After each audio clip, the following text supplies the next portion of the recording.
Welcome. And I'm Greg Thrush, and I'll be the moderator this evening. Tonight, we are holding another presentation as part of the CEA education series related to the proposed opening of the Idaho-Maryland Mine. This meeting is being hosted by Community Environmental Advocates Foundation. CEA Foundation performs research, education, and advocacy to promote responsible land use and environmental protection policies in Nevada County. They have a website. It's www.cea-nc.org. You can find a lot of information there. CEA Foundation also sponsors MineWatch, a campaign that brings together a coalition of nonprofit organizations, residents, and businesses opposed to the mine. And there's also a website for that specific campaign. It's www.minewatchnc.org. And recordings of all the webinars that we have had up until now, and we'll include this one once we have a chance to put it up, can be found on the MineWatch site. So if for some reason a friend or family member who wanted to attend tonight could not, you can just give them the link and they can find this talk. So many of us attended last Thursday to see an online presentation of the results of the Economic Impact Report hosted by the report's author, the consultant Robert D. Niehaus, Inc. We'll probably refer to him tonight as RDN or Niehaus. Just know that that's the author of the economic study. There are good reasons to take a very close look at the report. In the estimation of many, it is far less than definitive. And some of the results were good news for us, but several more raised some real concerns. And tonight's presentation will focus on the details and the implications of this report. So here's the agenda for this evening. Ralph Silberstein will give a brief high-level view of the project status and the economic study. Dr. David Chambers has agreed to present this evening. He's a mining expert and will talk about the industry perspective of the proposed mine based on the information provided in the environmental impact report. Jim Steinmann will talk about the nature of mining industry jobs and economics. John Vaughan will present about the details related to the revenue, sales, local spending, and general fund projections that are discussed in the RDN Economic Impact Report. And then we have Charlie Brock, a longtime resident and local realtor, and he will talk about the RDN report real estate conclusions provided by consultants. And then Martin Webb will talk about the comparisons the economic report used in its analysis of property values, as well as make some closing comments about the economic study and the prospects of a mine in our community. And then to close tonight's presentation, we'll then have a question and answer. And then to close the presentation, we will discuss about what actions are needed in the next few months to oppose the mine as the mine application process moves into the decision-making phase. Okay, let's begin. So I want to introduce Ralph Silberstein. Ralph is the president of CEA Foundation. Ralph has served as a Grass Valley Planning Commissioner and on the Nevada County Fish and Wildlife Commission. He is a retired software engineer, business owner, and a former building contractor. With 20 years of experience working on mining issue, he is an invaluable resource in the MineWatch campaign. And we are just, Ralph is just such an important person in all of this work that the community's been doing. And I think most people know that, but I just want to acknowledge that Ralph is really fabulous. And Ralph, can you give us a brief overview of what's happening at the moment? Yeah, thank you, Greg. I'm going to hit on the recent events, starting with Well Owners Wells Coalition. So a group of well owners from the Wells Coalition went before the Board of Supervisors on December 13th to express their concerns that the threat to the wells was not being addressed in the draft EIR.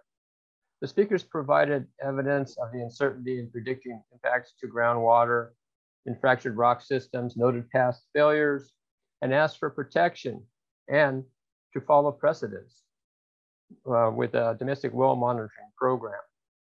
In previous county projects, such as the most recent application to open the San Juan mine in 2012, and when the Idaho-Maryland mine was granted a 5-year use permit to dewater the mine for exploration in 1996, monitoring data was gathered in advance to provide a baseline.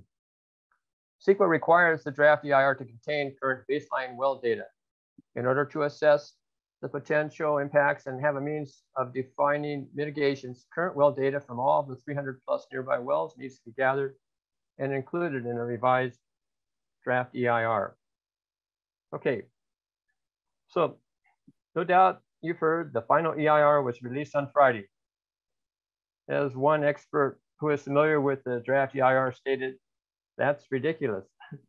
There were numerous omissions and errors in the draft that required it to be updated and recirculated for review and comment to comply with CEQA. The county apparently ignored all of that. So what is the Nevada County Planning Commission's role? The Planning Commission hearing in February or March will vote on whether to certify the final EIR, and they will also make a recommendation to the board on project approval or denial.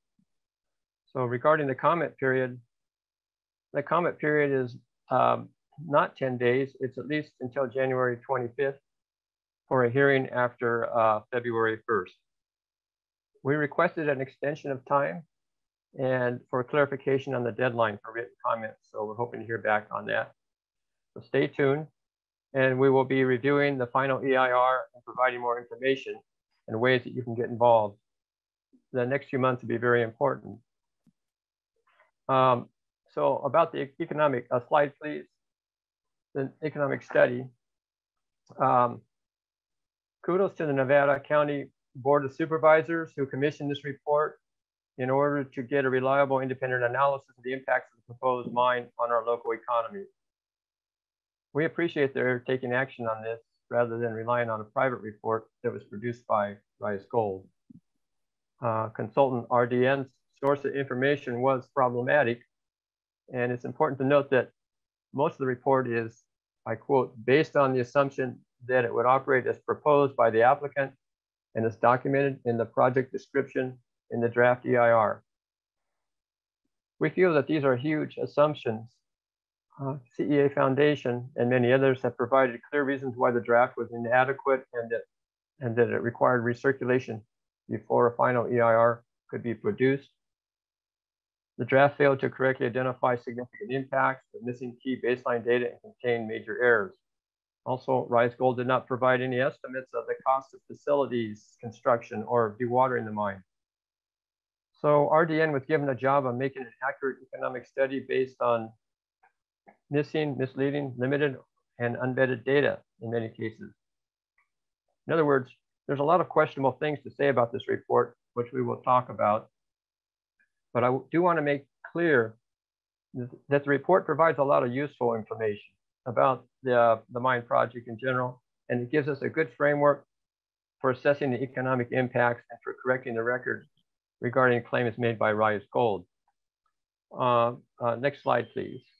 I'll briefly point out a couple of examples. For the indirect jobs numbers, Rise was claiming 300 would be produced by the project, and RDN report rolled that back to 163. And in terms of local spending from the project, the Rise report claimed $12.5 million spent locally, and the RDN report rolled that back to $5 million. Okay, so that's all I have to say at this point. We'll move on to the first of our speakers. Thank you very much. Thank you, Ralph. That was just a very fast touch on the economic report. All of our panelists tonight are going to speak at it with more length, so just know that. So next, our next presenter will be Dr. David Chambers. David Chambers is the founder and president of the Center for Science and Public Participation. It's a nonprofit corporation formed to provide technical assistance on mining and water quality to public interest groups and tribal governments. Dr. Chambers has 45 years of experience in mineral exploration and development, 15 years of technical and management experience in mineral exploration industry, and for the past 30 years, he's served as an advisor on the environmental effects of mining projects, both nationally and internationally. He has a professional engineering degree in physics from the Colorado School of Mines, a Master of Science degree in geophysics from the University of California at Berkeley, and is a registered professional geophysicist in California. Dr. Chambers received his PhD in environmental planning at Berkeley. His recent research focuses on tailings dam failures and the intersection of science and technology with public policy and natural resource management, financial assurance for mine closure and post-closure, and the water impacts of mining. Dr. Chambers, welcome. Thank you so much for being part of this evening, and go ahead. Thanks very much for the introduction, Greg. And again, my name is Dave Chambers.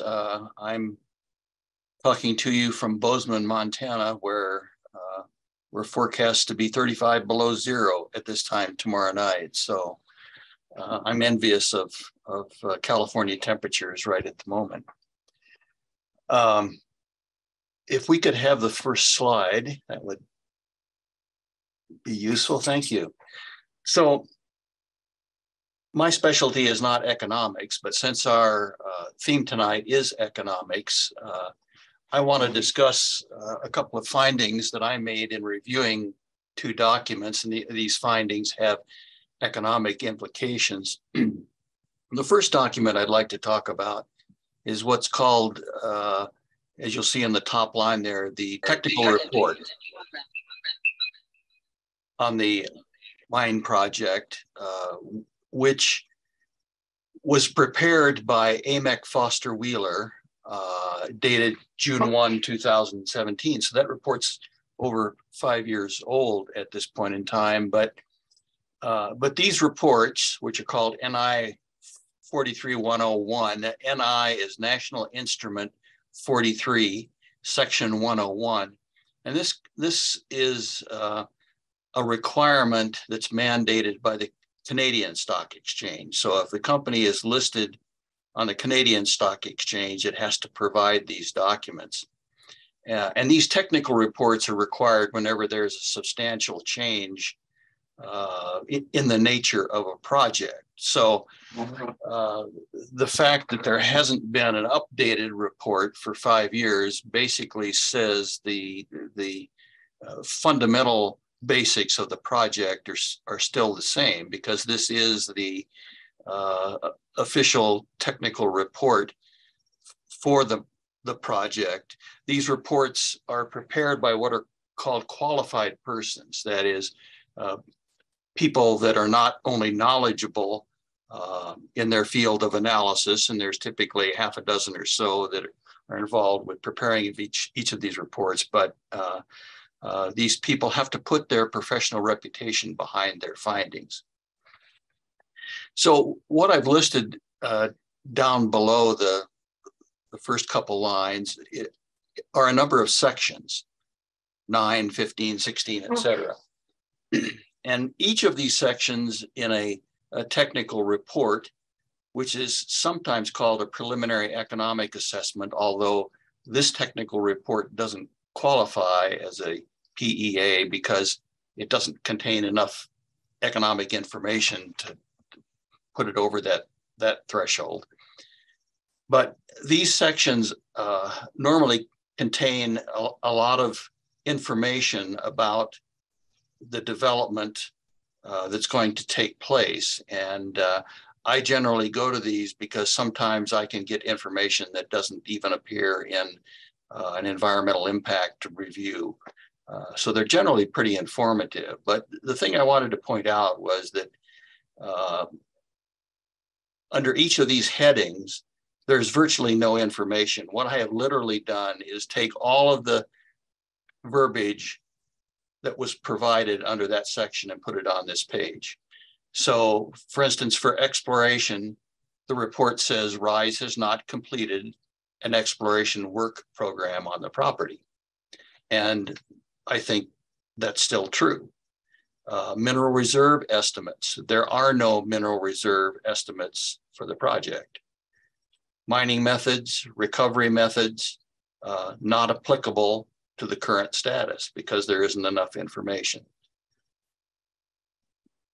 Project infrastructure, market studies, environmental studies, capital and operating costs, economic analysis. There just isn't enough information for those experts to provide any even detail on those sections. And this is, I quite frankly have never seen that in a technical report, that lack of information. Let's go to the next slide because I want to talk about mineral reserve estimates a little bit. There is no mineral reserve estimate for this project. So what is a mineral reserve? This diagram is a bit complicated. I will admit more complicated than it needs to be.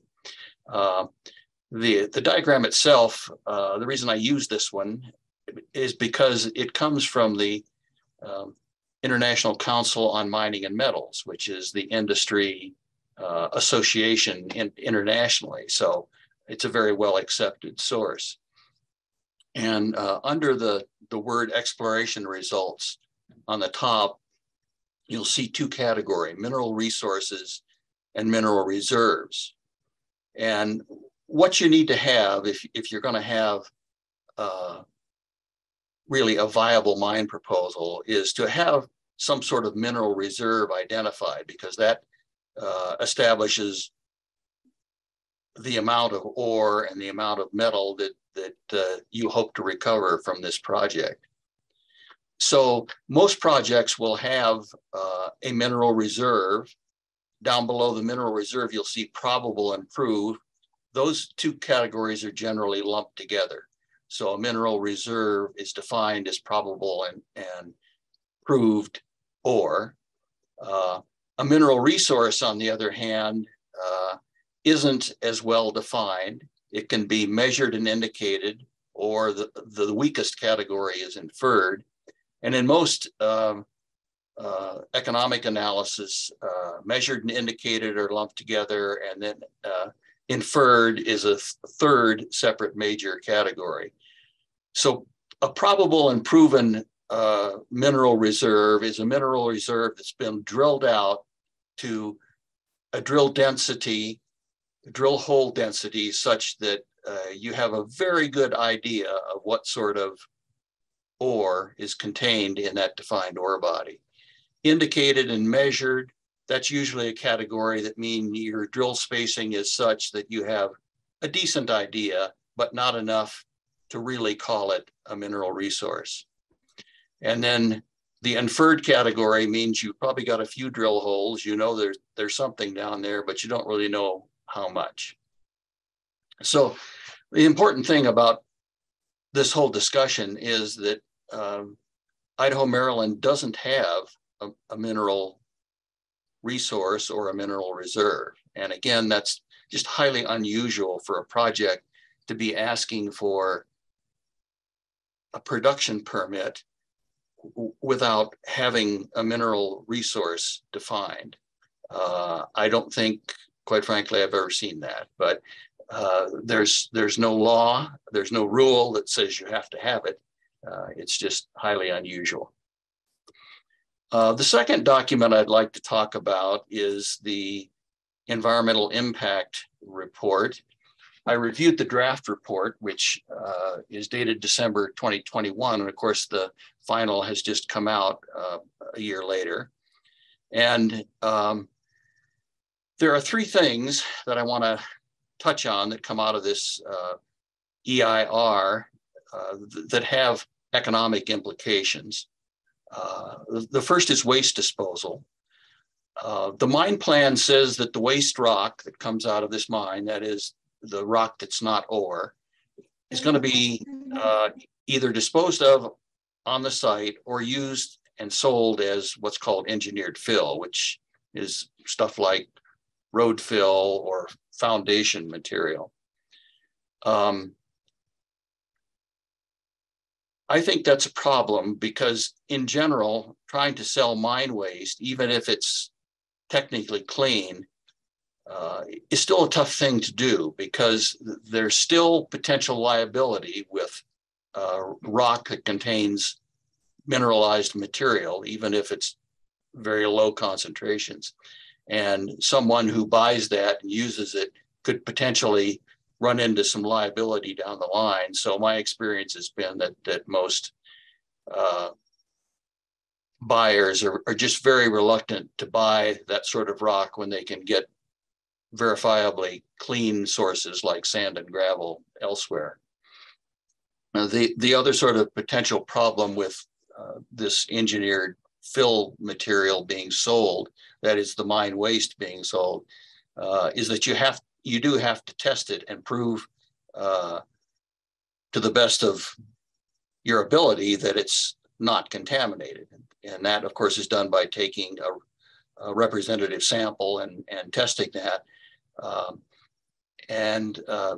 We don't know at the present time what the exact geochemistry of that rock is going to be. It would, of course, have to be sampled as it comes out of the ground according to some protocol, which has yet to be established.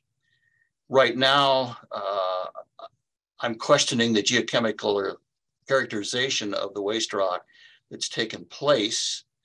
The EIR says there's going to be about 2 million tons of waste rock produced in the first 11 years of mining. And to the best of my ability to look at the samples that were used to make that analysis, that analysis comes from 2 samples that come from a total of 11 feet of drill core. So that's a very small sample to represent a lot of tonnage of material. It does not meet the widely accepted recommendation for the number of samples. So I just think that geochemical characterization has to be preliminary at this point in time. There are significant planning gaps associated with the material provided for the EIR. There's no existing monitoring plan, although there are promises to produce one. There's no waste characterization plan, which is the plan that you would use to test the protocols that you would use to test the waste rock. Normally that material would be provided as a part of an EIR so that people like me can say, this is where things are going to be sampled, say for surface water or groundwater. And these are the constituents that are going to be sampled. All of that is important, and none of it's available in the EIR at present. And then in terms of the waste characterization, again, I don't think the waste rock is adequate. The tailings, the characterization I have questions about. That characterization for the tailings is based on only 4 samples, 4 samples that are physically different in size. So they're going to produce different leaching results, probably just because of the size when they're tested. And the reason you leach, essentially drain water through this material, is you want to see what the water picks up when it comes out. The tailings for this mine were tested using distilled water. Now, rainwater, which is what is really going to be moving through this material when it's placed on the surface, isn't distilled water. It typically has a lower pH. It has more ability to leach metals out of material on the surface. And most testing that's done for mines is of this kind is done using a weak acid solution instead of distilled water. So again, there are no hard and fast rules about how this testing must be done, but the testing protocol that was used for the tailings and waste rock and the EIR is not typical of what I would see in that sort of a document. And then finally, financial assurance is something that I've spent a lot of time with over the years. The company has asked Nevada County to issue a permit to mine for 80 years. And yet, I don't believe that the information that's been supplied in the EIR is sufficient to justify a permit to mine for that length of time. In fact, this is really, this project is at a very post preliminary exploration stage. It's not a production project. There's no mineral resource. And the first step is to go down and find out what you've got down there. That would involve dewatering the mine and doing drilling from underground. And that's going to have to take place inevitably, but you don't need to grant a project, a production permit in order to do that. Now, I don't know of any mine that I've ever reviewed who's been given a permit for 80 years. I can think of one or two for 20, but when you ask for a permit of that type, you generally have to provide plans that say what you're going to do for that entire period of time, how much waste you're going to produce, where that waste is going to go, and of course, how you're going to close that project out. And much of that information is still lacking. Part of a closure plan, and I'm sure this is true in California, is to provide a financial assurance. These financial assurances are important because even for a mine like this one, that would be tens of millions of dollars. And in some cases, it could be hundreds of millions of dollars. I think the largest, actually, I'm aware of two of them that have financial assurances that are over 500 million. Those are for large mines. This isn't a large mine, but it just shows you the magnitude it can go to. And that number tends to get very big if there's long-term water treatment involved. This mine is not predicted to have long-term water treatment, but I'm not very comfortable about the predictions that have been made that support that prediction. So I think it's still an issue.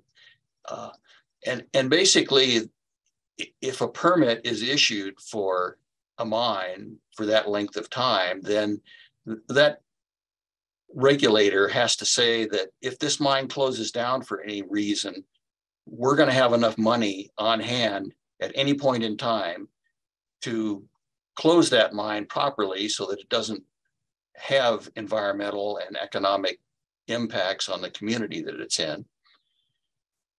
And in order to establish that financial assurance, you need a lot of information that just isn't available at this point in time. So if I were a regulator, I would be very uncomfortable at this point granting a permit for a mine and trying to establish an adequate financial assurance, a financial assurance that would protect the public, based on the information that's available. And then just one final word on financial assurances.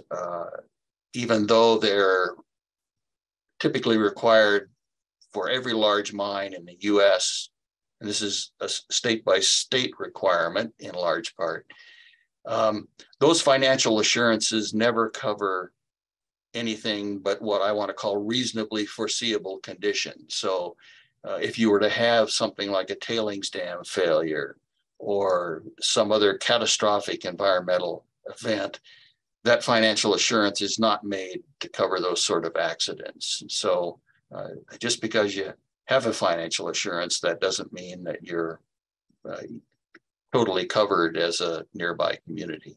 So I'm going to stop there. I'd be glad to take questions when the time comes, but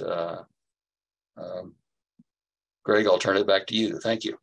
Thank you very much, Dr. Chambers. Yeah, so that was a deeper dive into into some of the implications of the EIR and how they connect with the financial aspects. And so now what we want to do is actually give some other panelists more opportunity to talk at more depth about this. And so what I'd like to do is introduce Jim Steinmann. Jim is a resident of Grass Valley, and he's a founder of his facility planning project management firm. He has 55 years experience as a planning consultant for large-scale development projects. The vast majority of the projects included analysis of alternatives, environmental impacts, and economic evaluations of alternative courses of action. 3 of the projects Jim participated in are particularly relevant to the proposed gold mine activation that is being considered here in Grass Valley. So Jim, welcome, and take it away. Thank you, Greg. I'd like to provide you with my perspective of the economic impact report as developed by RDN. This is based on having spent the majority of the past 6 years up in North Dakota observing the impact of the influx of hundreds, if not thousands, of temporary and part-time workers commuting into the oil fracking fields. I was engaged by Williams County in Williston, North Dakota, to help them overcome the negative impact of that influx of workers and the environmental problems created by the oil fracking. I've also had the opportunity to provide firsthand observation in a number of Nevada mining communities, mainly in rural, isolated areas, under a contract with the Nevada Department of Transportation to develop an impact of capital facility requirements for their needs. As previously mentioned, I've been a consultant on a number of capital development projects that included the development of an environmental impact statement and economic impact statements, and I participated in that. So I've got the unique perspective of having a mindset of knowing where the authors come from and what their general prejudice might be towards the development of that data. And then I've been a consultant to governments in the analysis of projects and development of capital projects for the past 55 years. Next slide, please. The nature of my observations will be concerned with my firsthand observations of the nature of mine work environment and impact on the community. Mine working is 12 hours on, 12 hours off, underground, dangerous, and very, very much in need of trained personnel to provide those services. The potential source of employees, particularly for the below grade and the industrial activity, the impact on the quality of life in the community and the life of the workers that are coming into the community. And then I'll be assessing my review of the economic impact estimate on the community and closing with the potential risks associated with this particular project. Next slide, please. Yeah, the economic impact indicates that there is positive economic impact to the community based upon increased employment, construction spending, the property tax increment that goes to the county, sales tax that might be retained by the county. And then on the negative side, the cost of government services to be able to accommodate the operation of the mine, compliance monitoring by RISE and others, the impact on property values, which is either inconclusive or non-existent relative to the documentation that they provided in the recommendations. And there's nothing in the RDN report that really talks about the cost of environmental degradation or, gosh forbid, the health of the people in the community. The basis of this economic report needs to identify to the approval authority that the benefits must be substantial to overcome the negative environmental impact. The benefits must be very substantial and overriding to be able to overcome the negative side of the environmental impact study. Next slide. Mining is a different kind of a job. In the report, as presented by Rice also, we're talking about a workforce of predominantly below grade and industrial workers, some 270 of those workers working 12-hour shifts on, 12 hours off for a 7-day work week. Then they go away for 7 weeks or go home and then come back. So they're only in the county or working 50% of the time to get their full job. We contend that the housing pattern for those commuting workers is different from the 2.4 family members assumed in the RDN report for the economic impact. The majority of those workers, we believe, will live outside the county, commute in 50% of the time. Most or many will be living in a shared rental with multiple people per bedroom, or live in a trailer, a recreational vehicle, or a camper. Their spending pattern in the community will not be that of a typical 2.4 person family. It'll be a single person with shared rental and spending money for 14 days worth of meals per month. They will be unlikely to spend the majority of their pay, whatever their take-home pay is, in Nevada County, being that they will only be here 50% of the time. Next slide. The actual calculation that used in the RDN report was that all 312 Rise Gold employees with a gross payroll average of $122,000 per year will contribute that amount, pour that into the local economy at $38 million a year. Then with the multiplier effect for indirect and induced employment, adding 50%, it will have a total impact of $61 million per year. In my analysis, which increased the number of commuting workers on this 12-hour shift basis, 7 days in a row, and then going home for 7 days, I believe that the workforce is more likely to be probably like 58 or more % out of county commuters coming in, rather than only the 32% for 99 employees assumed in the RDN report.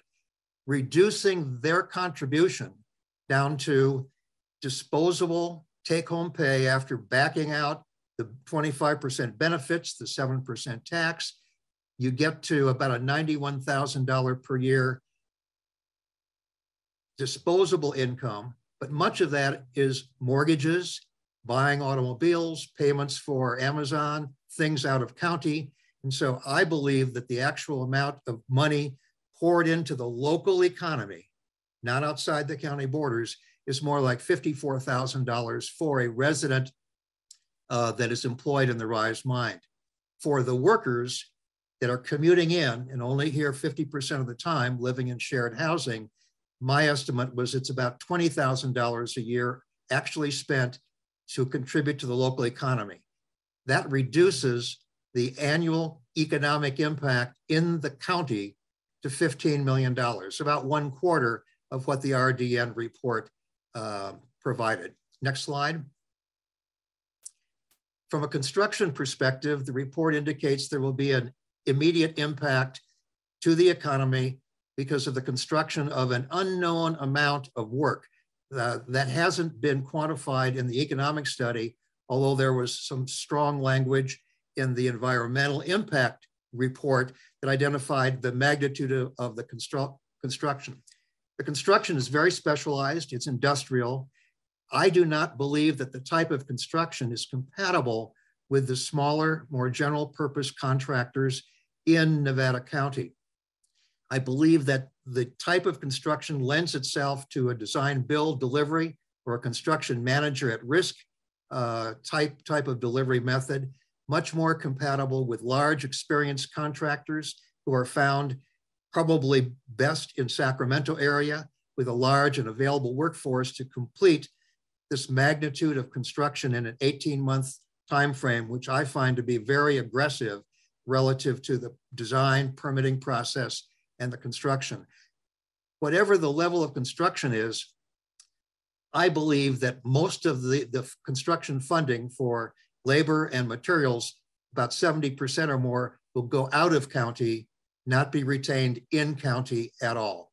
The RDN estimate indicated a tax benefit to the county of the construction work of $17,000 a year, pretty minimum, even considering the basis that it was based upon RISE data. Next slide. Sales tax retained in the county was calculated based upon all of the gross payroll of all employees being retained in and poured into the local economy, $61 million per year at full production 4 years in the future. That would mean, from a sales tax perspective, the county would be expected to retain $611,000 a year from the sales tax. My analysis, which reduces the employee spending down to a in-county contribution and reduces the commuters to a $20,000 per year in-county contribution to the economy, yields $15 million a year, and reduces the sales tax retained by the county for other purposes to 1/4 of the RDN report, a rather minimal $153,000 per year. Next slide. Impact on local government services. At full production, the minimum is $17,000 per year contribution to the county coffers, the county budget. At a maximum, $700,000 per year, quite a long range. If one is a little more realistic and looks at the average of $350,000 a year, we should be taking a look at how that compares to the costs identified by the sheriff for an additional staff, $120,000, and increased cost by the city of Grass Valley that they tabulate in the RDN report at $170,000 a year. So at the average level of production and services, we're really looking at a near break even, $290,000 increased cost to local government and a $350,000 increased income to local government. And all of that is only realized by the government if the income is based upon 100% of the current gold price, and if the cost of mining that gold is only 50% of the national average per ounce of gold mined, and the production in the mine over time is at least 45% of what we believe to be a very optimistic and unverified guess as to what the assumed resources are, or the assumed reserves are. So I think it's very sketchy data at best that comes up with a break even for the local government and only at the full production rate. Next slide. There's also risks associated with all this, as Dr. Chambers talked about. There's a big risk that the total gold reserves are less than the level projected. If they're less, they would result in lower mineral reserve tax benefit to the county.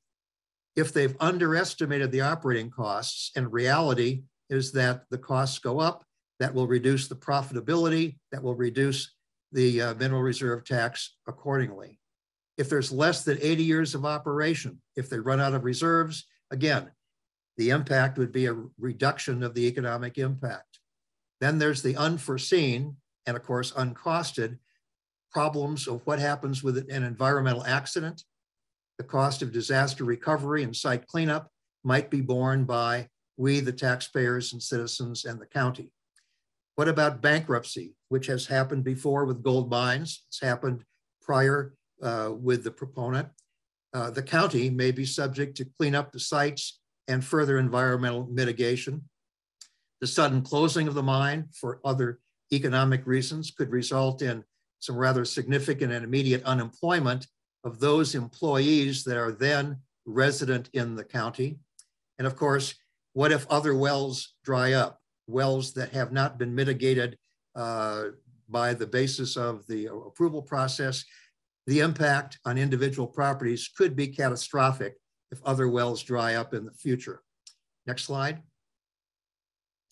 So I would suggest that there be certain conditions of approval added to the agreement, as Dr. Chambers alluded to strengthen compliance monitoring, to make sure they don't get by with a sleight of hand, an increase in oversight by professionals rather than relying on a lot of the self-performance and self-monitoring suggested by Rice, added financial and tax audit requirements just to make sure that they don't have two sets of books, one that undervalues the level of asset to reduce the taxes, or one that increases the cost of production beyond what it is to reduce the profitability. And above all, to ensure, to insist on a bond or insurance, if you will, to cover all of the foreseeable and hopefully provide a fund for risk mitigation for the disasters that might occur.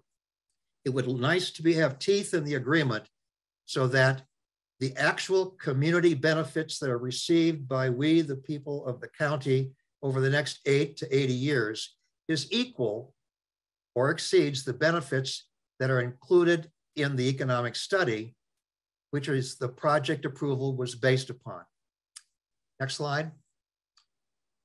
And the economic conclusions that I come to by looking at my listing of the data is that the RISE data is questionable because a lot of it was written a few years ago with a perspective of promoting the project, making a favorable projection to get county approval, and to possibly get additional investors. So it was written within the context of trying to paint the best picture possible for financing or investment and or approval.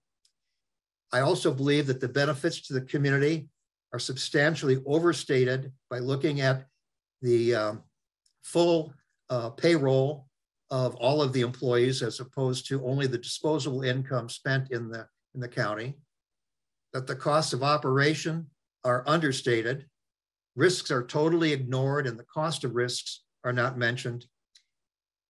And if you take a look at the maximum benefit in the RDN report to the county, the maximum benefit at full production of $750,000 a year, that works out to be $7 per resident per year.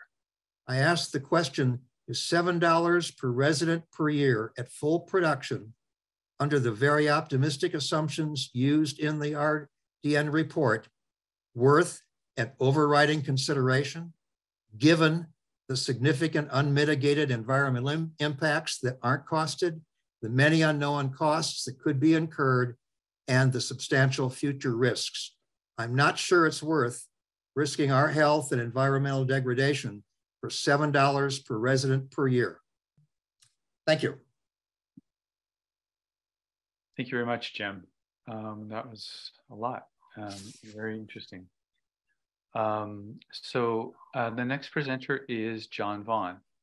And John is going to take another view of the economic report and pick it apart in a different way, or similar but complementary way. John Vaughan has been, let me introduce you, John, and then we'll go. John Vaughan has been a resident of Nevada County since 1967, and his water is served by a well approximately 100 yards from the southwest edge of the Rise Gold Mineral Rights area.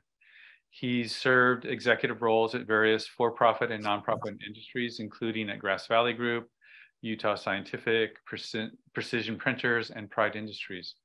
He has extensive experience in software development, software selection, business analytics, including profit loss and cost benefit studies, as well as acquisition strategies and logistics. John, thank you so much for joining us this evening, and the floor is yours. Good evening. We're going to cover three main topics today. Annual output, which is the RDN, which in the RDN Economic Impact Report means revenue or total sales. We're also going to talk about the community impact, which is supposed to mean dollars that are spent in Nevada County. And finally, we're going to review what the report says about the impact on the county general fund. But first, some of the presentation numbers in the spreadsheets are in spreadsheets. Most of the time, I'd prefer to avoid that level of detail, but they're important in this case. I've spent hundreds of hours this year studying economic reports, and I've learned a few things. Next slide. The main thing I've learned is that economic studies often present an incomplete picture. The economic modeling software used in the RISE study, called IM-Plan, and is frequently used by companies that specialize in economic studies who are seeking project approval from decision makers. In fact, the RISE study and the independent study done by RDN used the same software. I'm not suggesting the county did anything wrong in selecting RDN. The modeling software is broadly used in the economic consulting industry, and RDN has an excellent reputation. I am saying it's important to know how the modeling software impacts the economic reports. Next slide. A few of the issues that stand out regarding the IM-Plan software. Wait for the next slide here. Various professional and academic reviews of the software state it is designed to make project proposals look good. They also indicate the software has a bias towards applicants, resulting in often inflated benefits and job creation. By design, the outcomes are always positive. There is no attempt to account for unplanned, unforeseen events and associated costs. It is not designed to show economic risk. The software doesn't accurately differentiate dollars that are spent in Nevada County versus dollars that are generated here or that go out of Nevada County. Next slide, please. Virtually all input for revenue and expenses came from Rise Gold. Most of the RDN report calculations start with Rise's production estimate of 104,000 ounces of gold per year. Based on models from the 1940s and 50s, it is not based on any current exploration or any current gold core sample. Expenses, the cost to extract and produce the gold, are low compared to industry averages, which makes the net profit higher. Higher net profit makes the economics look good for the county. Next slide. The IM plan output, or annual output, is the sum of all goods and services sold. In this case, it's the revenue generated in Nevada County. It does not mean spent in Nevada County. And apologies in advance, as the next couple of slides get a bit complicated. Next slide, please. This is directly from the RDN report, the annual output. We're going to talk about the numbers in the year 4 column, which represent the first year of full production. The direct item of 179.8 million is total revenue generated from 108,400 ounces of gold a year at $1,659 an ounce. The IM plan software uses a multiplier of 1.13 to estimate that there will be an additional $23 million in local spending or community impact generated from Rise's total revenue. What the 1.13 multiplier means is that for every dollar of revenue generated, there will be 13 cents spent in Nevada County. Next slide, please. 1 second. Annual output. This is the same annual output chart with 2 modifications. We're only looking at year 4, which is the proposed first year of full production, and the estimated community impact of 61.1 million is comprised of the multiplier effect plus the Rise total payroll of 38.1 million, which was not shown in the standard chart. Next slide, please. We're going to take a different look at the Rise data so we can understand what I call the real community impact. There are 2 scenarios to consider. First is that Rise identifies they expect to make $111,500,000 a year in profit after expenses. Virtually none of the profit stays in Nevada County. It goes to shareholders, the board of directors, and others. Rise has also identified $25.5 million in supplier expenses that are spent outside of Nevada County. To see what's actually spent in Nevada County, you need to remove both the profit and the supplier expenditures. When you deduct that, the number that should be, that's the number that should be applied to the multiplier effect, which results in 5.5 million of indirect and induced local spending, not 23 million.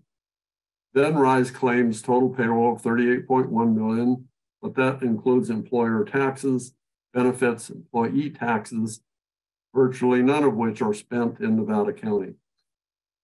The employee disposable income is closer to $20 million. So 5.5 million from the multiplier effect plus 20 million makes the real community impact about 25.5 million, not 61.1. Next slide, please. The second scenario to consider is that the Rise Gold claim of 68.3 million in annual expenses, which is how they arrived at the $111.5 million profit that we talked about on the previous slide. The expenses work out to about $630 an ounce to produce the gold. In fact, the industry average is closer to $1,200 an ounce. We'll talk more about those two items in a minute. Using $1,200 an ounce, annual expenses are almost double what Rise claims, and profits are cut in half. Smaller profits plus the out-of-county supplier expenditures changes the multiplier effect to $13.4 million. Employee disposable income stays the same, leaving a real community impact of about $33 million in this scenario. The bottom line is the real community impact is half what the RDN report claims as a direct result of input from Rise Gold. Don't worry, we're close to done, only a few more numbers. Now we're going to take a quick look at the claimed impact on the county general fund, or what RDN calls the high-end scenario. The general fund calculations are based on what is called mineral property or mineral reserves. In this chart, Rise Gold shows annual expenses of $68.3 million, which is how they arrived at the $111.5 million we talked about earlier. The present value of mineral reserves were then calculated based on net profit for a total of $536.7 million. But of course, there's more to the story. Next slide, please. The RDN report references the California Assessor's Handbook, section 510, in the part of the report where they talk about valuing mineral reserves. The handbook specifically states expenses for depreciation on things like buildings and equipment should be included when valuing mineral reserves. It appears there are no mitigation expenses, no expenses for depreciation of buildings and equipment. None of the components of the expenses section of an income statement seem to be included. $68.3 million in expenses only includes payroll and supplier costs. The industry average to produce an ounce of gold is approximately $1,200, likely because they've included all the costs. Using the industry average of $1,200 an ounce to compute annual expenses reduces net income, which in turn reduces county property tax benefits by almost 45%. The county general fund impact is then about half of what is shown in the report. Next slide, please. For me, the thing that stands out the most in these economic studies is they do not look at the cost of risk. Whatever economic benefit Rise claims or the RDN study predicts, both are estimates and both pale in comparison to the economic and environmental risks. The software is designed to show benefits and is not designed to show risks and real costs. This is the only project that could create an overnight catastrophe, a multi-million-dollar impact on the economy and the environment. For a county that justifiably prides itself on managing their budget well, this is a very high-risk venture. The data provided by Rise is designed to sell their story. It is not designed to show the facts. The bottom line is, don't be fooled by wild claims of economic benefit. Thank you, and that's it for me. Thanks, John. Yeah, interesting. A lot to digest, and we will ask you some questions, or I'll ask you some questions as we get into the Q&A later. But thank you so much. So next, we have Charlie Brock, and Charlie has been a licensed realtor in California for 53 years. He's the past president of the Nevada County Board of Realtors. He's a founding director of the Nevada County United Way and has served on numerous nonprofit boards in Nevada County. Charlie, thanks for coming tonight and talking to us a little bit about the real estate aspect of this. proposal. Thank you, Greg. Can you hear me now? You can. Okay, I'm going to leave my video off. I also am on a very unstable feed and would like my audio to be take precedence. Thank you for the introduction. I might also add that during my many years as a realtor in Nevada County, I represented the estate of Marion Godoty, which was the owner of the Idaho-Maryland Mine for many, many years. I started my career in 1980 here, and her estate was the owner there. Although I was unable to effect a sale of the primary mine holdings during my listing tenure, I did have the opportunity to familiarize myself with the mine's toxic legacy, as efforts were undertaken at the time to clean up a number of contaminated sites. So after a careful reading of Rise Gold's draft environmental impact report and the Niehaus impact report, my opinion is that the reopening of the Idaho-Maryland Mine would very definitely negatively affect real estate values and be detrimental to the quality of life throughout Nevada County. The introduction of the Niehaus report states, and I'll quote, "Construction and operation of the proposed project could result in adverse environmental effects, such as increased traffic volume, noise levels, and visual impacts." Pardon me, I'm going to open my water here. Making the surrounding areas a less desirable place to live or visit, and in the event of long-term adverse effects, could translate to indirect financial costs in the form of reduced property values and county tax revenues. Several conditional coulds in there, but thank you very much, RDN. They go on to consider three potential determinants of value. They look at a review of related literature. They look at a local real estate industry survey where they surveyed local realtors. And then they looked at case study of other mines.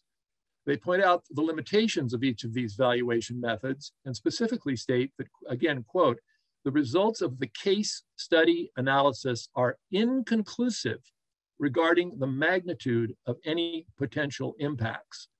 That said, Niehaus goes on to use only the case study analysis to draw their final conclusion.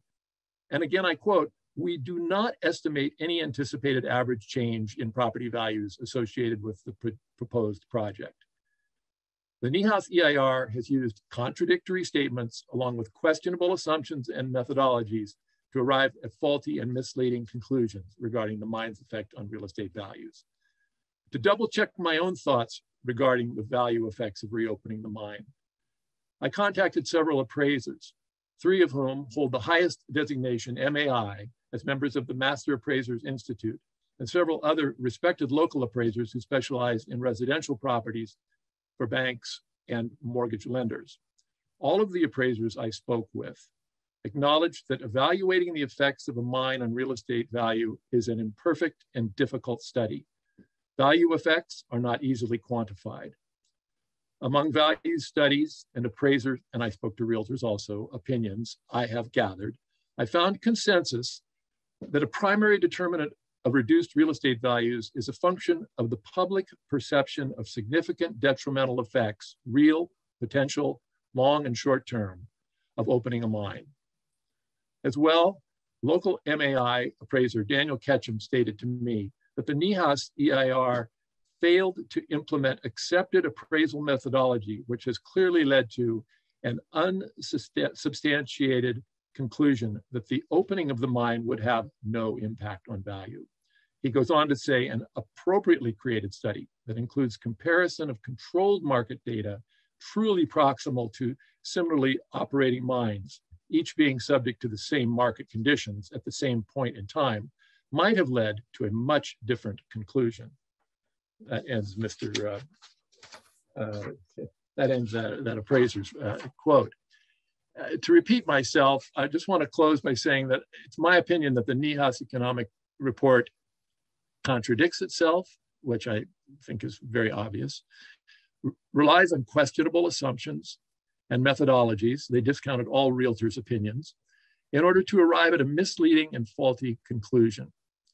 In my opinion, the reopening of the Idaho-Maryland mine will have an immediate, long-term detrimental effect on real estate values in Western Nevada County. Thank you very much. Thanks, Charlie. Yeah, something to think about. Really appreciate your opinion on this matter. I know you've been a realtor here for a long time.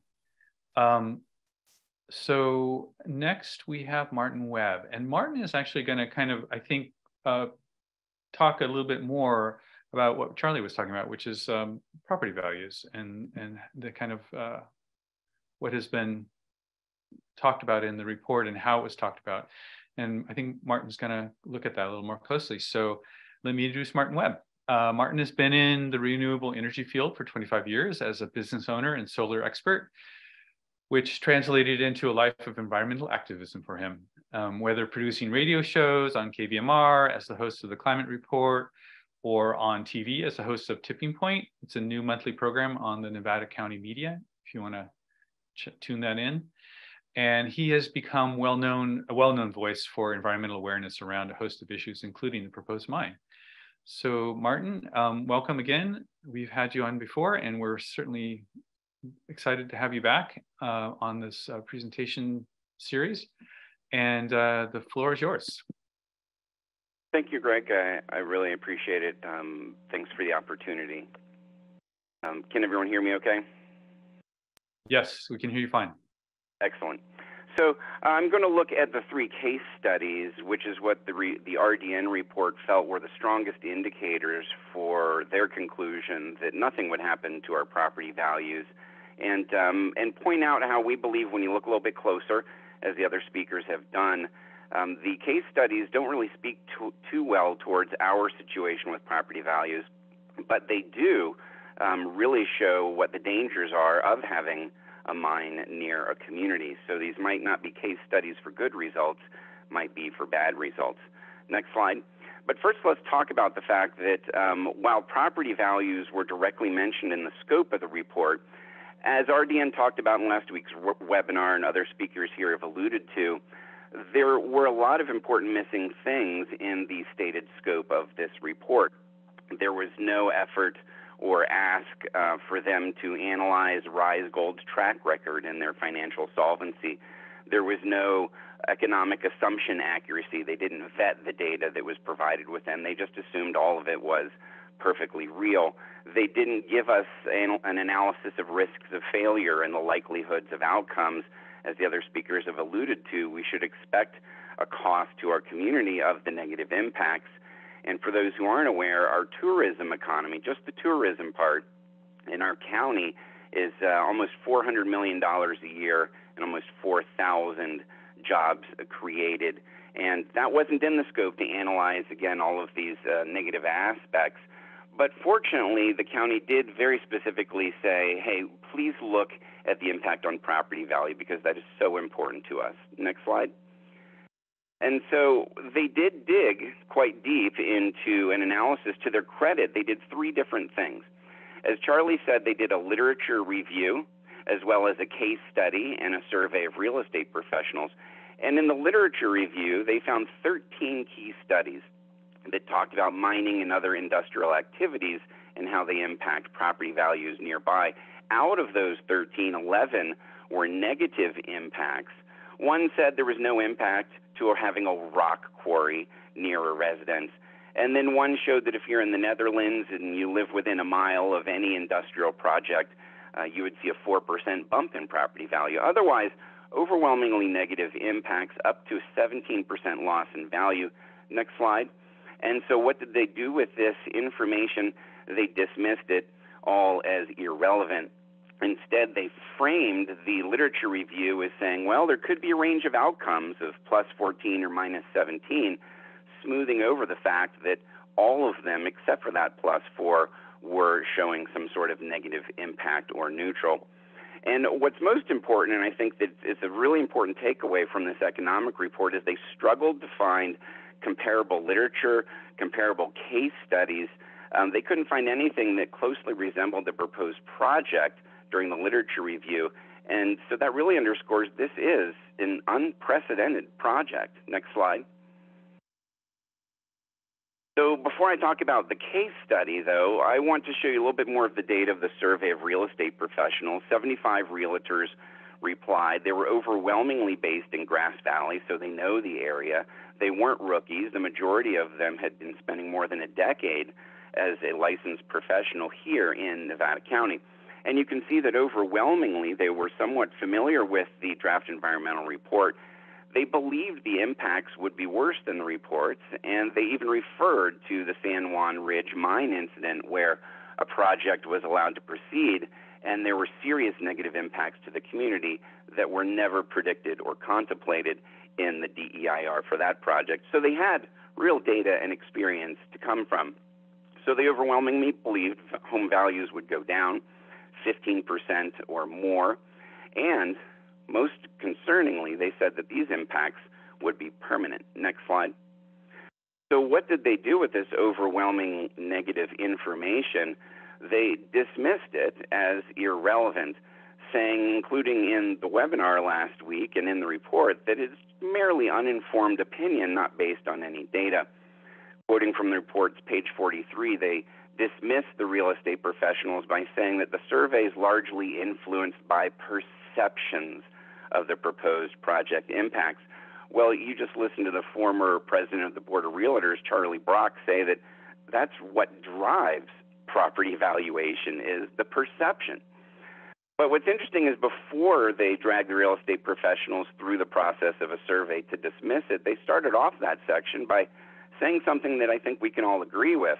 RDN assumes that our local real estate industry professionals have a better than average understanding of the major factors that determine home prices in the area. However, the report dismisses their opinion out of hand. Next slide. The literature review showed a lot of negativity. The survey of real estate professionals assumed a lot of negativity as far as property value impacts. Those were dismissed. So then let's focus on their case studies. And it's noteworthy because, again, to their credit, RDN did a lot of work here. They looked at databases for the Mine Safety and Health Administration, the U.S. Geological Survey. They were able to tap into up to 300,000 different mining locations. And they were laser focused in the report on trying to make sure that they really found comparable mines to this proposed project. Is it a mine that had been open and is closed and open again? Is it a similar type of material and process? How close are homes to the site? And is this surface mining or underground? Well, they found only 12 mines came close to this proposed project. So in order to whittle those down further, at those 12 mines, they looked at the population and housing density within 3 concentric circles, 1 mile away, 5 mile away, 10 mile away. And in that regard, they found only 3 that they felt like were practical and relevant that were included as the case studies. Next slide. So let's talk about these 3. The first one is the Hale Mine. It was a surface gold mine located in South Carolina. Next slide. That's what a surface gold mine looks like from above. It's quite a different visual impact than underground. Here we have concentric circles with the mine's main operations right in the middle. Those 3 red lines represent a half mile, 1 mile, and 2 miles away. What you'll notice, of course, in this one of the 3 best case studies for our property values, there really isn't much around that mine as far as residences. Next slide. Then you can see with this, the next picture that's going to come up here, what it looks like. I believe that the next one might be a comparison to Grass Valley. There we go. So here's a half mile, 1 mile, and 2 mile, the same exact picture for the Idaho-Maryland Brunswick mine shaft right there at the corner of Brunswick and Bennett. You can see that this encompasses large swaths of Brunswick, plenty of Grass Valley citizens, Peardale, Union Hill, Banner Mountain, Cedar Ridge. Maybe click back one so that people can see the difference between how loaded our 2 mile and 1 mile and half mile radius is versus this first case study. And you can see that there really isn't a lot comparable in close proximity to the mine. Go ahead and click forward to the next one. Yep, so you can see that's the similar 2 mile circle. Go ahead and click forward twice. There we go. So then they had to go farther out. This is a 5 mile circle, and down the lower left-hand corner is a little town called Kershaw. And according to news reports, it's a very depressed small town off in the corner, and we do wish them the best. Click forward. But if you notice, in most of that 5-mile circle, there is nowhere near the same type of population density that you would see in Idaho-Maryland. So what's fascinating and helpful in this RDN report, on the right-hand side is a screenshot where they show a purple circle with properties within 3 miles of the mine sites. And you can see that Kershaw is down there in the lower left-hand corner. What you'll notice is there's hardly any properties near the mine, and you have to go 3 miles away to get close to them. Next slide. So what happened in this Hale mine when the analysis was made for this economic report? Here's what they saw. And they went 10 miles away and analyzed properties that far away. So within 10 miles of this mine, there's a slight bump from just under 100,000 to just over 100,000. That is current sales. That's $100,000, you'll notice, is from 2016 to 2022. So if you look at that purple circle, you'll look at that valuation, I think it's pretty clear that while they worked hard to find a comparable mine operation, they don't find comparable properties in proximity, and it certainly isn't the same value. Average median home sale value right now in Nevada County is around $500,000. So if you're analyzing a proposed project mine against property values, these aren't the same properties, these aren't the same values.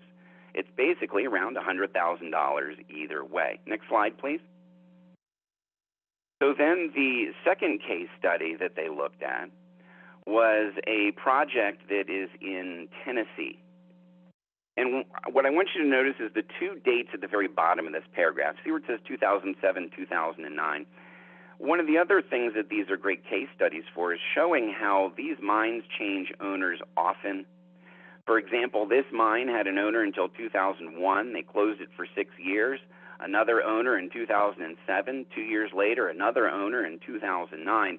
So oftentimes these are just temporary plays to get a foot in the door and perhaps just flip the permit to another company willing to take it on, a revolving door of mine operators. Next slide. But let's look at the population density from satellite to really see, are these really good case studies for our properties and our values? The interesting thing about the Coy mine in Tennessee is, indeed, this was the one that actually had the largest population the closest to the mine. There's a town to the left of it, Jefferson City. Now, if you look at most of the concentric circles here, which is half mile, mile, and 2 miles, you can see that in that 2-mile radius, there really isn't much on the right-hand side of that circle, but there is Jefferson City. So this was, out of the 3, the closest approximation of having a large amount of people very close to the mine. Next slide. And if we back out and take a look at the larger picture using a 5-mile radius, and again, it's important to note that for all 3 of these case studies, when they looked at home sales, they went out to a 10-mile distance. So here's the 5-mile ring around the Coy mine, and you can see a large part of it is undeveloped, and there's certainly a big water feature there.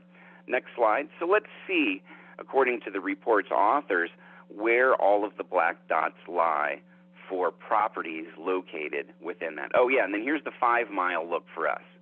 If you go out 5 miles from Grass Valley, now you've got Nevada City, you're out to Bitney, you've got Chicago Park involved, you even have bits of Alta Sierra. There's a lot of development. If you look around within that 5-mile ring, you can see that there are roads leading to properties most everywhere. This is thousands and thousands of homes and properties here within that 5-mile circle. Next slide. So how does that compare to the Coy mine, which had the largest city the closest to the mine itself? Here's the screenshot from the report on the right. They drew a 5-mile radius around the Coy mine. You can see how it matches our 5-mile radius on the left, and you can see the sprinkling around of properties, and indeed there's a cluster that's right next to the mine in Jefferson City. Next slide. So what happened in this one that actually had the most properties the closest to the mine? What was the impact on their properties? Were they the same as far as value? because they certainly were similar as far as proximity. But when you're looking at property value, it's important to have comparable properties and comparable value. So within 10 miles of the Coin Mine in Tennessee, they actually saw a loss in value, a 12% drop. So you can see that when there is something close to the mine, properties that are encircling it, there tends to be a loss. But we would also say that this still really isn't that comparable because the property values are a fraction of what we're seeing here in our area. Next slide. So let's take a look at the third and final case study, because again, what we tend to see is they did their best to find 3 mines that were similar to this proposed project, but they really struggled to find 3 communities and properties and values that were similar to this proposed project. So here is an underground gold mine outside Sutter Creek, California. Seems to be most similar as far as operation and mineral and process, and the closest as far as geography to California. But what I want you to take note of is in this picture right here, before we go into the concentric circles, this really gives you a great sense of the topography and how it matters. Right now we're looking southward. The mine is in the front. And then over in the distance is the little town of Sutter Creek. It also is a cute old mining town that has a tourist economy. But what you'll notice is around the mine is mostly just fields and a large hill that shields the noise and the view from the rest of the town. You'll also notice that there is an immediate spur off of Highway 49 that's on the right-hand side, so that the mine can operate with largely no traffic, visual, or noise impacts to Sutter Creek. And that's important to know, because this doesn't represent what our community would feel with our project. Next slide. So remember this picture right here as we go through these satellite shots with concentric circles, and then this is the last of the 3 case studies. But hopefully you're getting a sense of the fact that within the proximity to these mine sites, there really aren't a lot of development. So you've got a half-mile, a mile, and 2-mile red concentric circles. You have Sutter Creek there down at the bottom, because that other picture we were looking at was looking southward, so it was as if we were north of the mine looking south. And then there's a little city called Amador City off to what would be around 10 o'clock on the clock, or in a northwest direction. But otherwise, look within that 2-mile circle. There's practically minimal development and wildland there, and the closest town, again, is completely protected from traffic, noise, and visual impact. Next slide. And as a reminder, again, these are 2-mile red circles right there, the largest one, and the report continued to look at 10 miles away, analyzing all the property values, because sometimes that's how far away they had to go in order to collect enough properties similar to ours. So this is a 10-mile circle around the Lincoln mine that's in Sutter Creek. And you can see 10 miles around, there still isn't much around. Next slide.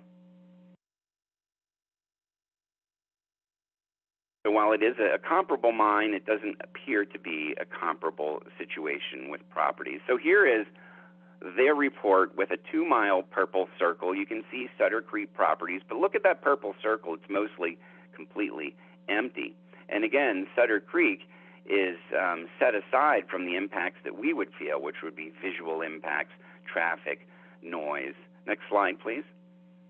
So were they comparable, at least in value, and what happened at this underground mine? Well, they went 10 miles away, and what they proposed is that you might see a 17 or 18% jump in your property value. This was something that the report alluded to, saying, well, hey, look at Sutter Creek. If you're 10 miles away from this mine that no one can practically see or hear anyway, it seems like prices are okay if you get closer and closer to the mine. So this is also still a fraction of our values. So again, it's not quite similar property density and location. It's not quite our values. These are the 3 best that they could do. This means, again, that this is really an unprecedented project. Next slide. If you want to have a sense of the fact that their property values were expected to increase, we noticed that in California during that time period of the last slide around the Lincoln mine, California property values doubled So if those properties only went up 18%, they actually were at a loss of under market value. So right here is what people are familiar with. This is the median sales price of houses in the United States over the last couple of decades. The gray bars are a couple of recessions. Next slide. And let's see how the before and after time periods for these three case studies aligned. The three before periods were generally when prices were flatter. The after values were when it was steeper. They didn't account for that fact and demonstrate what the expected property value increase would be due to the market. So we would submit that the Lincoln mine actually showed quite a loss below what its property value climb should have been. Next slide. And then lastly, to really underscore the unprecedented nature of our project in this proposal, along the bottom you can see the dates. It runs left to right, 1983 to the present year. There's a vertical dotted line right in the middle. That's just delineating the 1900s from the 2000s. And at the top you look at the Haley mine in South Carolina. Based on the RDN report, it was periodically mined and considered active until December 2002, closed for 8 years before it was reopened, had its ramp-up period, and then hit full operations. So their before values that they claimed the property values before a mine was open were during that time period. We would say that that's really not a good capture of before a mine's open, because the mine was just opened a few years ago. The same is true for the Coy mine in Tennessee. According to RDN, it operated until 2001, was closed for 5 years, and opened right back up. Down in Lincoln, they mentioned RDN report it was abandoned in 1999, closed for 13 years, reopened. So we would say that if these are the three best case studies, they actually show communities that have pretty much always had mines opened with a very brief period of closure. The difference here is in our community, our mine has been closed for a very long time. And so our development and our properties have encroached closely upon it, as these other communities likely would if they had mines closed for 70 years. We believe that's why they actually couldn't find properties close to these other three mines, because the mines have pretty much always been open, so why build next to it? Again, the unprecedented nature of our project. Next slide. So we don't feel it was a great case study for property values, but when we looked at these projects, they were great case studies for other things on how long it takes to get to full operation. There are three arrows here pointing out the three different phases considered with a project like this. There's pre-operation, while they're trying to get permits. There's the ramp-up phase. They've gotten permits and they're working to get to full operation, and then ongoing. Take a look at the last sentence in pre-operation phase, the first red arrow. At the end of that paragraph, it says, during this period, the general public learns about the upcoming project. Public perceptions can begin impacting property values already. Next slide. Now look at the three mines down below and how long it took to get from pre-operation to ramp up. But once they get their permits, from ramp up to ongoing, it took 6 years for the Haley gold mine, 2014 to 2020, 7 years for the Coy mine, 2006 to 2013, another 6 years for the Lincoln mine. So these case studies show in real life the three best, closest mines that they could find. There's a 6 to 7 year time lag from when they get the permit and ramp up to hitting full capacity. The screenshot you see right in the middle of this slide, though, this is from the RDN report. They just took whatever Rise Gold told them to be true, and Rise Gold thinks that they will be able to cut that into less than half. 18 months to get started, another 18 months for ramping up, 3 years, and boom, we've got full production. Next slide. Well, why is that important? So 3 years instead of 6 or 7 years, what's the big deal? Well, here's the big deal. When it comes to the impacts to our county general fund, this is a table that has the years across the top. And then you have a column of numbers under each year. You've got the cost to the community, to the county general fund. You've got the revenues, and then at the very bottom you have the net result. What's really important is what this shows is until this mine is actually in full operation, it's a negative net drain on our general fund. So if they say it's going to be 3 years and they have minimal experience, these three case studies of real life show it's likely going to be more like 6 or 7 years. That means an additional negative digging of a net hole for the community in our general fund, which means it's that much harder for them to climb out of it. Next slide. So these were great case studies for showing a few things, maybe not home property value impact because they weren't close to our values and they weren't close to our properties, but they were really similar mines, and it shows timelines likely take twice as long, costing our general fund a lot of money. We also discovered in looking at reports in news media that all three of these best case studies, similar to our project, incurred fines and failures to comply with environmental rules and regulations, sometimes totaling millions of dollars, for things like water quality, hazardous waste, and, unfortunately, a fatality due to poor equipment maintenance at one of the three. These are also case studies showing how frequent the ownership changes, likely making this just a temporary, hopeful investment before flipping it and selling it to the next mine operator. And these were case studies that show, even if there was any sort of climb in property value, it was far below what the market average was. Next slide. So let's recap what we've talked about.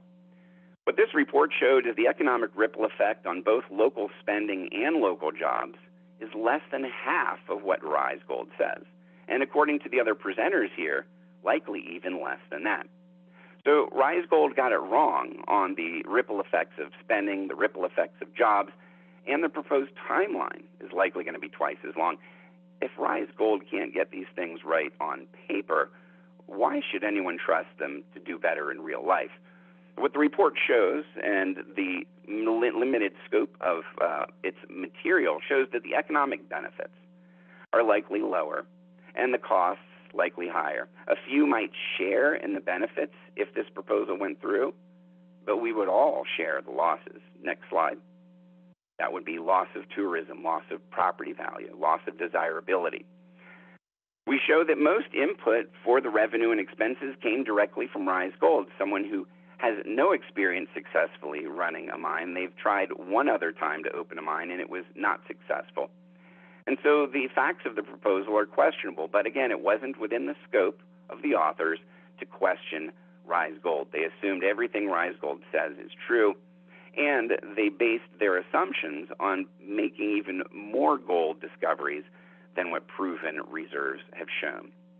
Now, again, we've said the conclusions are only good as the data used, and all of the data came from Rise Gold. Next slide. There was also several costs that they didn't collect. There are dozens of long-term adverse environmental impacts in the DEIR: traffic, noise, vibration, visual.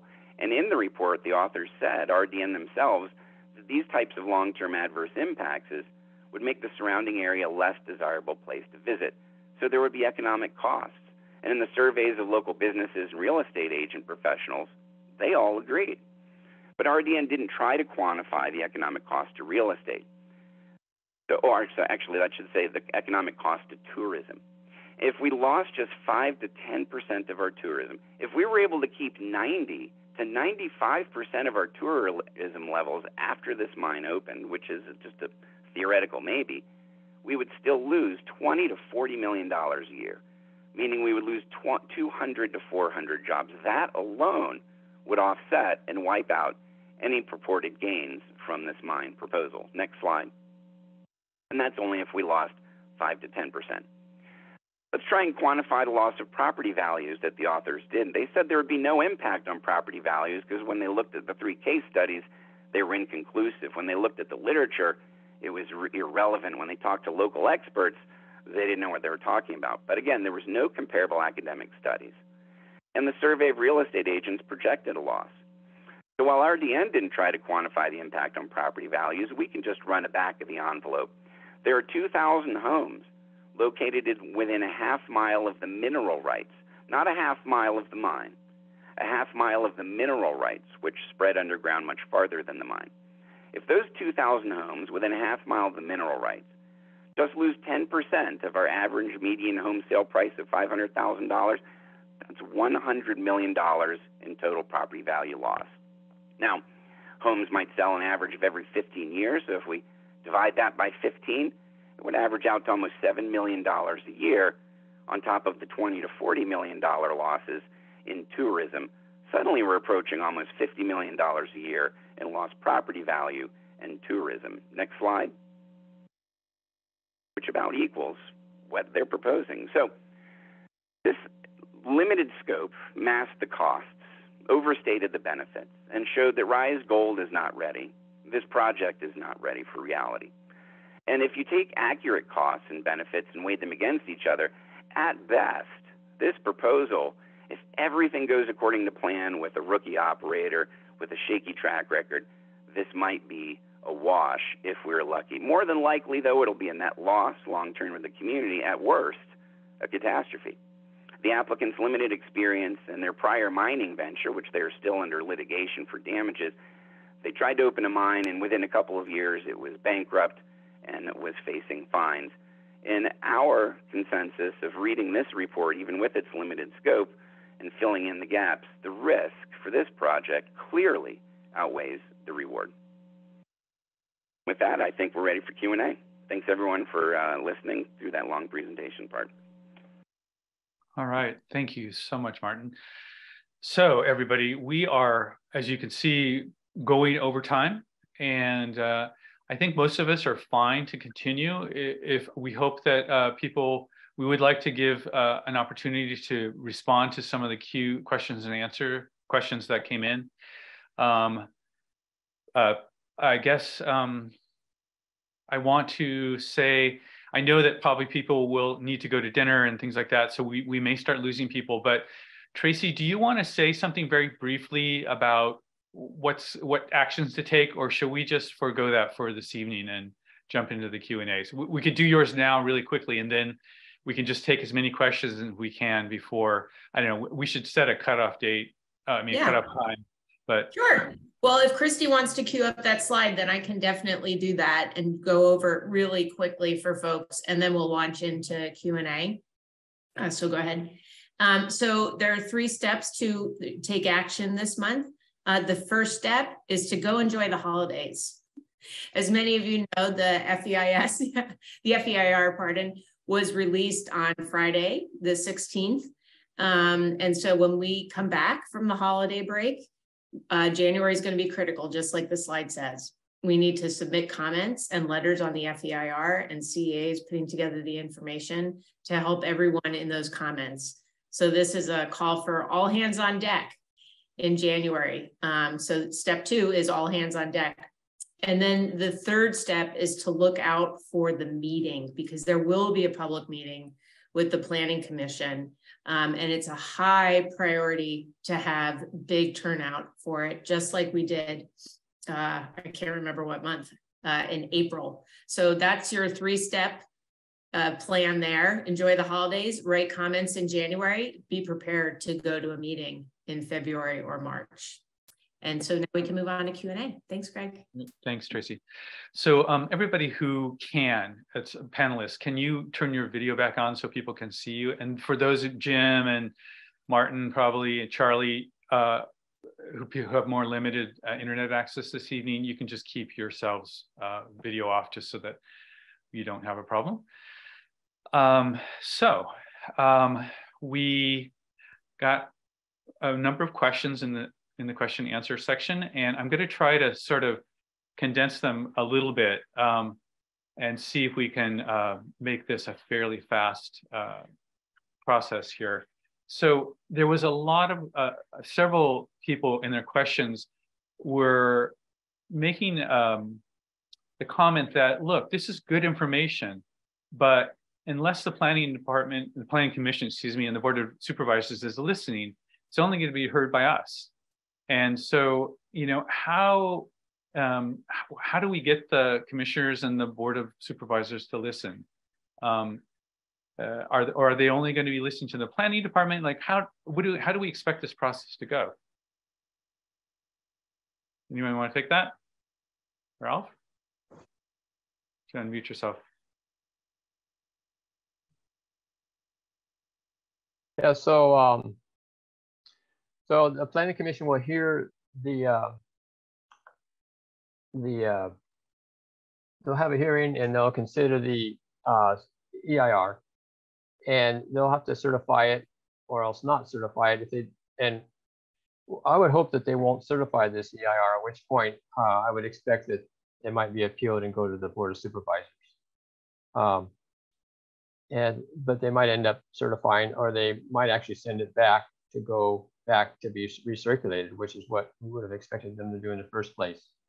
Then it goes to the Board of Supervisors, and ultimately it'll end up on the Board of Supervisors to make an up or down vote on the project, and they would have at some point the final EIR has to be certified, and then it also if there's overriding, I mean, if there's unavoidable and significant impacts, they have to have a statement of overriding considerations, which is usually based on the economic benefits of a project. And they can use that to approve the project. I think that answers your question, but maybe not completely. Christy, do you want to make a comment about that? Yeah, I just wanted to assure everybody from a communications perspective. I'm Christy Hubbard, one of the volunteers, and I just wanted to assure everybody we have absolutely every intent to package up this information and deliver it to the supervisors. So this specific webinar will be delivered to them as public comment. In addition, several of the people on our volunteer team, several of the people that you've listened to today actually have been making appointments with supervisors to share, parts of this information. So we are absolutely sharing. One of the commenters asked the question whether, is there actually a public process for commenting on the economic study? Aside from making a date with a supervisor or asking to talk to them? Well, from what I've heard talking to the county, this was considered a final economic report, so they weren't really going to take comments and make adjustments, but they also encouraged us to submit our comments, and they may consider them, but I think it's important to submit our comments, and hopefully they may not change the economic study, but they'll be considered by the Board of Supervisors and the Planning Commission when they make the decision. So it's past the time to submit comments, but I would still go ahead and submit them anyway. They'll probably find their way to the right spot. If you could use the link that was used originally, or else we can put up the link of the consultant, the county employee who's handling the project. One of the questions is addressed to something I think that you talked to, Dr. Chambers, is the that a bond would be typically required for most projects like this. And you gave some kind of figures, some numbers that were pretty wide in range. Based on your kind of assessment of this project, do you have any idea how big a bond for risk mitigation would be a good number for a project like this? So a typical reclamation bond for a project like this is probably $20 to $40 million, but that's under the assumption that there's no water treatment involved. If there's water treatment involved, then the numbers easily double that. But even at the low end, that's a significant amount of money, and it's basically money that taxpayers are liable for should anything go wrong and the money not be there. Sure. That's why it's important. Okay. I wanted to address a question to Jim and John. You both worked through the RDN's report numbers, which stated an annual output of 61 million in the community impact from the mine.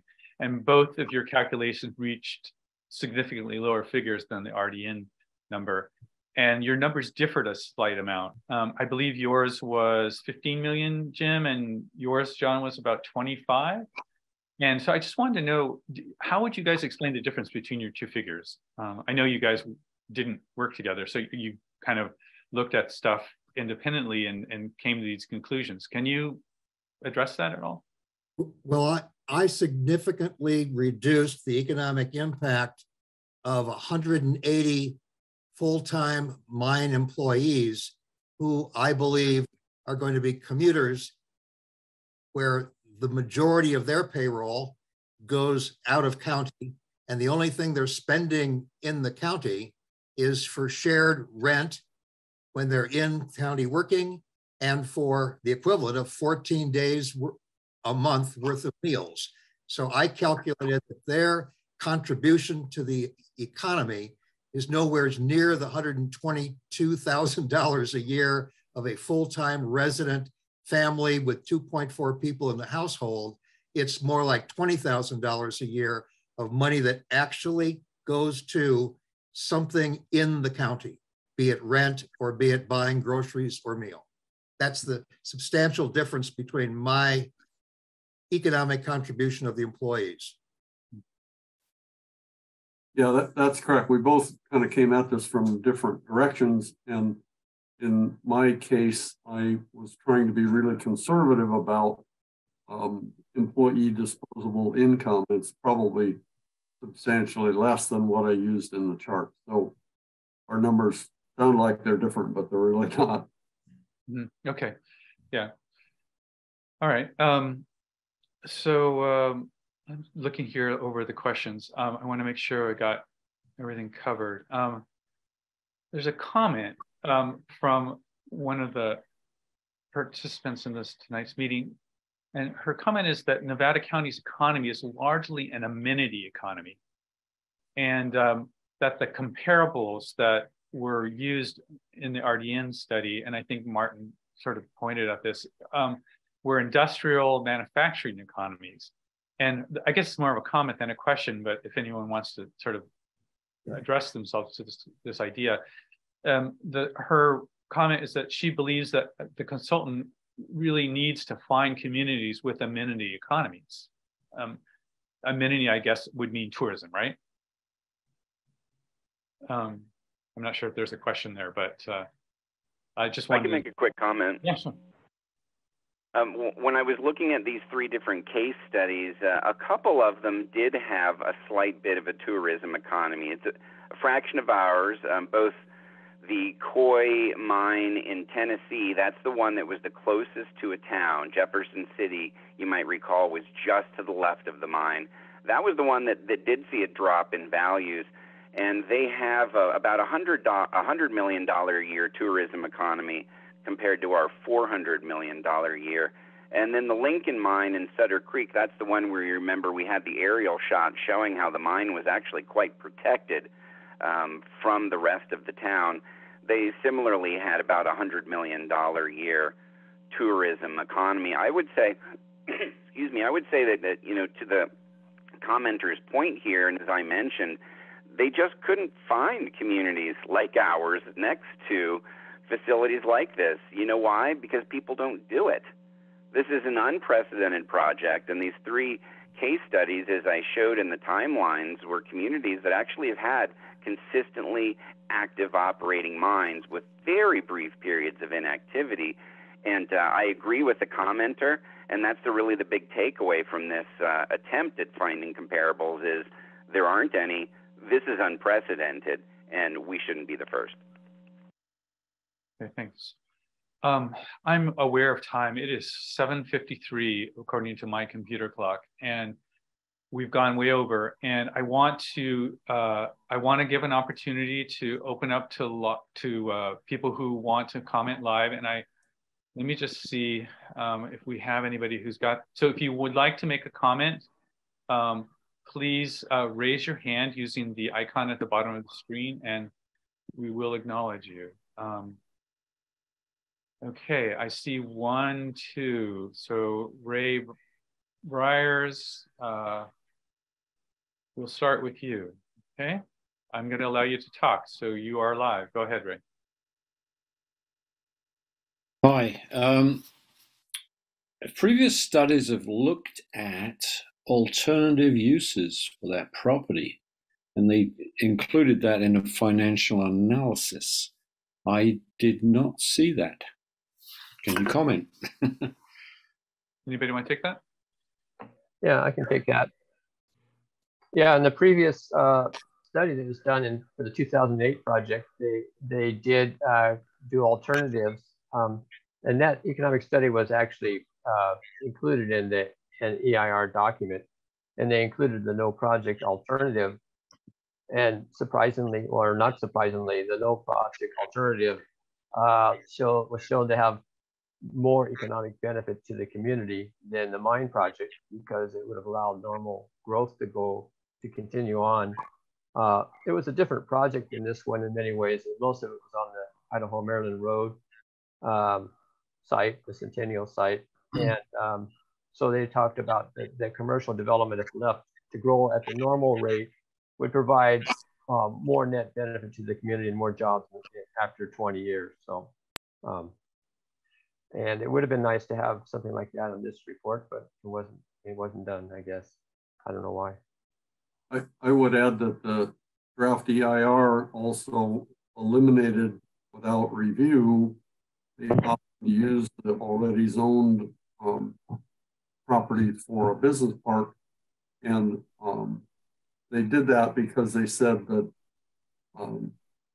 large volume distribution and or auto dismantling and or large planing mills, which are currently zoned, would create just as much noise and traffic, if not more. And I happen to have a lot of background in logistics, and there's no chance any of those operations would locate there today. In today's world, it's just not practical from a logistics standpoint. So they used comparisons again that are not realistic to eliminate the use of the property as a business park. Thank you. All right, so next person to I'm going to allow speak is Itara O'Connell. Itara, go ahead. You're allowed to, and you may need to unmute yourself as well. Am I unmuted? You are, I can hear you. Go ahead. Okay. My comment is just about this. We never really hear about the Superfund site, what's going on with that. That was supposed to be taken care of by this company.